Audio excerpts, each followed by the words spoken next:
Welcome back ناظرین. جیسے کہ میں اپنی گفتگو کا آغاز ایک بار پھر کروں گی بریک کے بعد, میں یہاں پر ڈاکٹر فرید پراچا سے یہاں پر ایک بڑا بیسک سے سوال کروں گی. ڈاکٹر صاحب, اپنی قومی سلامتی اور وقار کے دفاع کے لیے آخر ہم متحد کیوں نہیں ہیں؟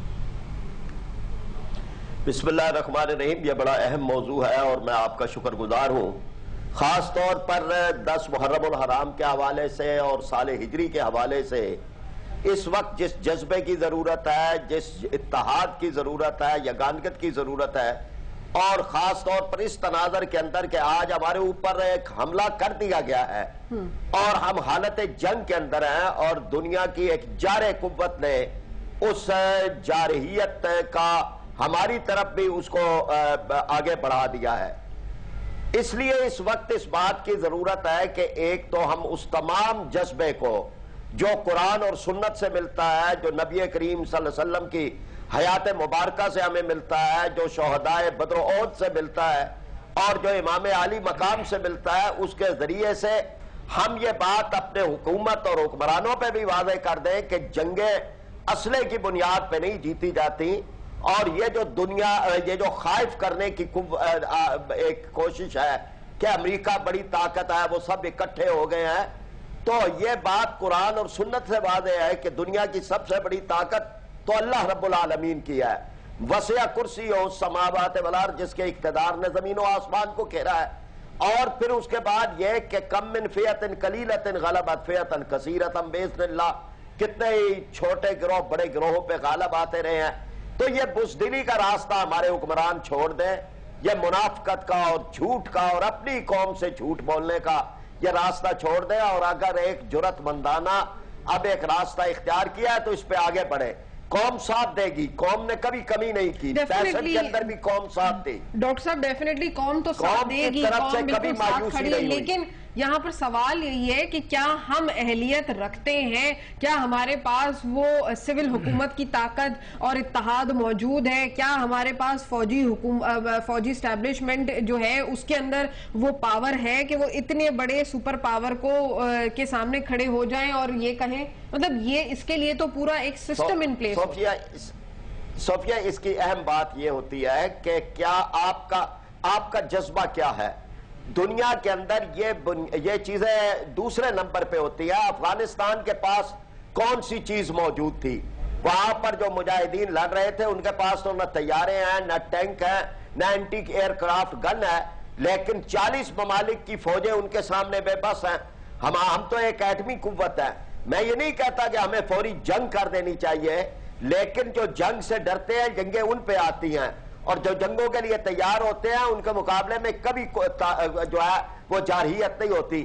امریکہ نے اب ایران کو کیا بگاڑ دیا ہے, شمالی کوریا کا کیا بگاڑ دیا ہے, جہاں بھی وہ محسوس کرتے ہیں کہ یہاں پر قومیں اکٹھی ہیں اور وہ مقابلے کے لیے تیار ہے, تو اس کا ادھر کبھی رخ نہیں کرتے. کیا واقعی قوم اکٹھی ہے ڈاکٹر صاحب؟ قوم آپ کو لگتا ہے اکٹھی ہے؟ ایک جلسہ یہاں ہوتا ہے, ایک جلسہ وہاں ہوتا ہے, گرد ہی گرد ہے. نہیں, اس میں ہمارے حکمرانوں نے اس یگانگت کا فائدہ نہیں اٹھایا. آل پارٹیز کانفرنس ہوئی, پارلیمنٹ کی متفقہ قراردادیں پاس ہوئی, اس سے زیادہ یکجہتی کیا ہو سکتی ہے کہ پوری پارلیمنٹ نے متفقہ قراردادیں 2 مرتبہ پاس کی, اور اس سے زیادہ یکجہتی کیا ہو سکتی ہے کہ تمام جماعتیں دینی, سیاسی, جہادی سارے اکٹھے ہو گئے اور اس میں آل پارٹیز کانفرنس ہوئی. لیکن چونکہ وہ قوم کو اکٹھا نہیں کرنا چاہتے, امریکہ کو خوش کرنا چاہتے ہیں, اس لیے انہوں نے اس کا فائدہ نہیں اٹھایا.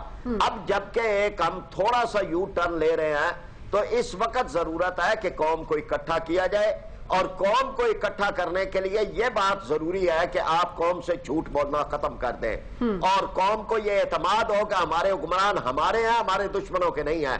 یہ کم از کم اعتماد ہوگا, قوم انشاءاللہ تعالیٰ اکٹھی ہوگی. ہاں محسن صاحب, میرا یہاں پہ یہی سوال ہے کہ کیا ہم واقعی اہل ہیں, ہم یہ کر سکتے ہیں یا کر پائیں گے؟ دیکھیں, فرید پراچا صاحب بہت قابل احترام ہیں, انہوں نے جو باتیں کہیں وہ پورے دینی جذبے سے اور اس سے کہیں, اور اللہ تعالیٰ کرم کرے ہماری قوم میں حصیل ہے. بالکل. لیکن ہم یہ بات کہیں گے کہ بہت ساری چیزیں ایسی ہیں کہ جہاں ہم گراؤنڈ ریئلٹیز کو شاید نظر انداز کر رہے ہیں. اچھا, اس میں ہم یہ بات کہیں گے کہ دیکھیے اگر ہم ماضی کے بجائے آج سے شروع کریں اگر ہم ماضی کے بجائے آج سے شروع کریں تو ہماری سوسائٹی بنیادی طور کے اوپر ڈس انٹیگریٹی کے شکار ہے. اچھا اس میں خطا کس کی ہم اس کی بات نہیں کر رہے لیکن ہم یہ دیکھ رہے ہیں کہ یہ ہو گیا ہے ادارے ہیں مثلا وہ آپس میں لڑ رہے ہیں. بالکل. اچھا اب آپ کہتے ہیں کہ نیٹو نے حملہ کر دیا قوم ایک ہو جائے. پرابلم اس وقت یہ ہے کہ حکومت کی ترجیحات اور ہیں عدلیہ کی ترجیحات اور ہیں فوج کی ترجیحات اور ہیں. اچھا پھر آپ معاشرے میں اگر آ جائیے کہ اب یہ گورنمنٹ کے 4 ستونوں کو نکال دیں اگر آپ اس میں آ جائیے تو ہر سیاسی جماعت جو ہے چاہے وہ مذہب کے نام پہ سیاست کر رہی ہو چاہے قومی اس کی سیاست کر رہی ہو اس کا کسی کا 1 پوائنٹ ایجنڈا ہے کسی کا 2 پوائنٹ ایجنڈا ہے. اگر اس کے پیچھے آپ نیشنل ویژن دیکھیں تو آپ کو کوئی نہیں نظر آئے گا. تو ایک ایسی قوم کہ جو ذہنی پراگندگی کا بظاہر شکار معلوم ہوتی ہے جہاں عوام میں جو سوشل اور ایتھیکل ویلیوز ہیں وہ ہم دیکھتے ہیں کہ آہستہ آہستہ ہم ختم ہوتے چلی جا رہی ہیں جہاں ادارے جو ہیں وہ لڑنے کی اس میں بظاہر سارے نظر آ رہے ہیں وہاں اس ڈس انٹیگریٹی کی کیفیت میں آپ یہ کہیں کہ قوم جو ہے وہ اکٹھی ہو کے لڑ پائے گی یہ بہت مشکل کام ہے. اس انٹیگریٹی کو پہلے حاصل کرنا ہے تاکہ ہم آئندہ کا جو لائحہ عمل ہے اس کو ہم لائحہ عمل کو طے بھی کر سکیں اور اس کے اوپر پھر عمل بھی کر سکیں. نقوی صاحب نے بڑی اچھی بات کی کہ ہمیں پہلے اس بات کا فیصلہ کرنا ہوگا کہ انٹیگریٹی کیسے حاصل ہو ایز اے قوم. اس پر بریک لیتے ہیں بریک سے واپس آتے ہیں فیروز الدین ہزاروی صاحب موجود ہیں ان کا پوائنٹ آف ویو لیں گے ہمارے ساتھ رہیں.